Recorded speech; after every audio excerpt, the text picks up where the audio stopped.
Motorcycles aren't one size fits all, and yet you'd never know it from the way most bikes are marketed. Flashy photos, spec sheets, and reviews don't say a word about how the bike actually fits your body. But if you've ever sat on a bike that felt amazing, or completely wrong, you know exactly how much your height, weight, proportions, and build change everything. The truth is, not every bike works for every body. And while the motorcycle world loves to obsess over engine size, horsepower, or top speed, fit and comfort are what make or break your experience, especially on longer rides. Some bikes cramp tall riders, some are too top-heavy for smaller folks, some will beat up your knees, others feel like wrestling a bear at every red light. The best bike for you isn't the one with the most hype, it's the one that disappears underneath you, because it just fits. So today we're doing what no showroom or magazine will. We're breaking down the best bikes for different body types. We'll talk about the strengths and struggles of each build and highlight a couple of bikes that actually complement that rider instead of working against them. Because the perfect bike isn't just the one that looks good in photos. It's the one that makes you want to ride farther. Number 1. Tall riders. That's 6'1" or 185 centimeters and up. Being tall sounds like an advantage, and in some cases, it is. You can flat foot most bikes with ease, you got a good view over traffic, and you rarely feel too small for the machine. But here's a downside. Most motorcycles aren't built with tall riders in mind. And that means cramped knees, hunched posture, and rides that go from fun to miserable in 30 minutes. The biggest issue tall riders face is knee angle. Sport bikes and many naked bikes have high foot pegs that jam your legs up into a pretzel. On long rides, that leads to hip fatigue, knee strain, and constant fidgeting. And let's not even get started on small windshields that send the air directly into your chest and face. Another hidden challenge: handlebar reach. Tall riders often have longer torsos and arms, which put them in awkward hunched-over positions on bikes with short cockpits or low bars. This creates back pain and a feeling of being folded into the bike, rather than sitting on top of it. What works? Bikes with a longer wheelbase, higher seat height, wide bar spacing, and more relaxed leg angles. Adventure bikes and sport tourers often hit the mark since they're designed for distance and comfort. Best option? Yamaha Tenere 700.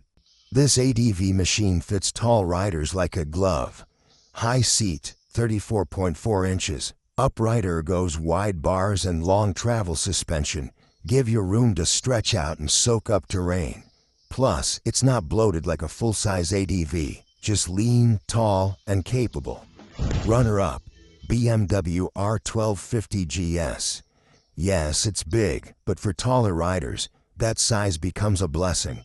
Tons of legroom, great wind protection, wide stance, and adjustable ergos make this a tall rider's dream on long trips. If you've got the inseam and the budget, it's hard to beat. Number 2. Short riders. That's 5'6" or 167 centimeters and under. If you're a shorter rider, you've probably had that heart-sinking moment where you roll to a stop and realize you're tiptoeing. Maybe 1 foot down, maybe barely touching at all, and when the bike starts to lean even slightly, game over. Short riders have to deal with balance anxiety every time the wheels stop turning. The problem isn't just seat height, it's seat width and center of gravity. A 32-inch seat on a narrow, light bike feels completely different from a 30-inch seat on a wide, top-heavy one. A lot of beginner-friendly bikes look great on paper, but still feel like tall horses once you're in the saddle. Another hidden problem: weight distribution. Even if a bike is light overall, if it's top-heavy and you're not flat-footing it, every red light feels like a balancing act. And if it starts to lean past that no return point, you're not catching it with one leg. Short riders also have to deal with awkward ergos, reaching for the bars, stretching for the clutch, or dealing with pegs that are too far away to feel natural. You want a bike that feels planted and gives you confidence, not one that makes every stop feel like a risk. Best option: Honda Rebel 500. The seat is just 27.2 inches off the ground and the frame is narrow, so you can get both feet flat even if you're well under 5'6". Lightweight, forgiving, and super confidence inspiring. It's one of the best just get on and ride bikes for short inseams. Runner-up, Kawasaki Z400. While it's a bit taller, 30.9 inches, the Z400 is narrow, lightweight, and extremely balanced. Once you're moving, it feels smaller than it is, and the seating position puts you in full control without overstretching. The rule? Low seat height doesn't mean low performance, and the right bike makes all the difference between feeling nervous and feeling in command. Number 3. Heavier riders, high weight to height ratio. This is the body type nobody talks about, but it matters more than people realize. If you're a heavier rider, you've probably dealt with the quiet frustration of bikes that feel soft, sluggish, or unstable, even when they're supposed to be sporty. The truth is, most motorcycles are sprung and damped for an average rider weight of around 150 to 180 pounds. That's 68 to 82 kilograms. Though significantly over that, and things start to get weird. The first issue is suspension. Soft springs compress too much under your weight, especially on the rear. That throws off the bike's geometry, steepens the steering angle, and kills your cornering confidence. Worse, the bike might bottom out under braking or feel like it's bouncing in slow motion over bumps. Then there's braking and acceleration. Heavier riders naturally tax both systems more, especially on smaller bikes. A lightweight 300cc might be fun for zipping around town, but once you factor in added weight plus gear, it suddenly feels like it's working overtime just to stay ahead of traffic. But here's the good news. There are bikes built with stronger components, torquey engines, and suspension that can be upgraded or tuned to fit your needs. Best option, Suzuki SV650. This bike is the unsung hero for heavier riders. The Torquey V twin engine delivers usable power across the whole rev range, and the chassis is solid without being stiff. It's easy to upgrade the rear shock or fork springs, and when properly set up, it handles weight like a champ without feeling bloated. Runner-up, Yamaha MT-09. This triple-cylinder beast offers excellent low and mid-range torque, a stiff chassis, and surprisingly strong suspension for a stock bike. The seat is roomy, the bars are wide, and it feels planted even under extra load. The key? Look for torque, room, and suspension that can grow with you. Comfort isn't a luxury, it's a safety feature. Number 4. Long legs, short torso. This is one of the trickiest body types to fit because bikes aren't measured like pants. If you've got long legs and a shorter torso, you've probably run into a very specific problem. Your knees are jammed up like a track racer, while your arms feel cramped and your back is hunched. It's like the bike was built for someone with completely different proportions, and well, it was. The issue here is seat-to-peg distance. On many sporty or standard bikes, the pegs are high to give ground clearance. That might be fine for someone average in the legs, but if you got long femurs, it forces your knees into a harsh bend that becomes unbearable over time. Hip discomfort, numb thighs, and awkward weight shifts start creeping in within 20 minutes of riding. The shorter torso compounds the issue, because even though your legs are folded up, your arms can't reach forward as comfortably, so you end up sitting farther back, sliding around on the seat, or leaning too much into the bars. The whole riding triangle gets thrown off. What you want is a bike with ample legroom and higher handlebars, something with a neutral seating position and room to stretch out without going full cruiser mode. Best option, Triumph Bonneville T120. The pegs are low and forward compared to most standards, giving your legs room to breathe. Meanwhile, the bars are tall enough to avoid the lean, and the flat seat lets you slide until you find the right spot. It's surprisingly roomy for a retro bike and doesn't fold you up like a sport bike. Runner-up, Yamaha XSR 900. While more aggressive than the Bonnie, the XSR offers a longer seat-to-peg ratio than most bikes in its class. And the upright bars mean you're not nose-diving into the tank. It's sporty without being cramped, and mod-friendly if you want to stretch it further. The rule? Measure your fit standing still, but judge your comfort after 30 minutes. If your legs are fighting the bike, No amount of horsepower will fix that. Number 5. Short legs, long torso. If you've got a long upper body but shorter legs, the motorcycle world throws you into an awkward middle ground. Bikes that feel comfortable from the waist up often feel completely unstable from the waist down. And bikes that let you flat foot easily, they feel like they're built for toddlers once you're seated upright. Here's a core issue. Your reach is great, but your inseam isn't. So you sit tall in the saddle, able to see everything and grab the bars easily, but when you come to a stop, you're shifting side to side, tiptoeing or leaning the bike just to keep it upright. On top of that, because your legs are shorter, high pegs compress your knees faster than you'd expect, especially on bikes that seem low on paper. This combo makes many bikes feel sketchy. Even mid-size standards and adventure bikes can feel top-heavy or wobbly at stops, even though you're technically tall when seated. What you need is a bike that combines a low seat height and a narrow frame with upright ergonomics and a cockpit that doesn't feel cramped when you sit tall. Luckily, there are a few that strike the balance. Best option, Indian Scout Robe. With the seat height at just 25.6 inches and a narrow waist, it's incredibly easy to flat foot even if you're on the shorter side. But thanks to mid-controls and a long tank, taller torsos won't feel cramped or hunched. It's a rare cruiser that actually fits well above the waist and below the belt. Runner-up, Yamaha FZ07 MT07. While a bit taller, 31.7 inches, it has a super narrow profile and one of the lightest chassis in its class. Once moving, it feels incredibly manageable for short legs, and the upright bars and tank shape make it feel natural for taller torsos. Swap the seat or lower it slightly and it becomes the perfect custom fit. The key? Ignore overall height. Focus on how the bike fits where your legs meet the ground and your arms meet the bars. That's where confidence starts. Number 6. Broad shoulders, bigger upper body.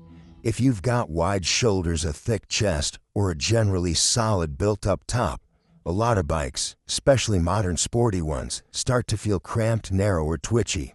You're not imagining it. These bikes are often designed for a slim profile and a compact cockpit, which can make riders with a bigger frame feel like they're stuffed into a too small jacket with handlebars attached.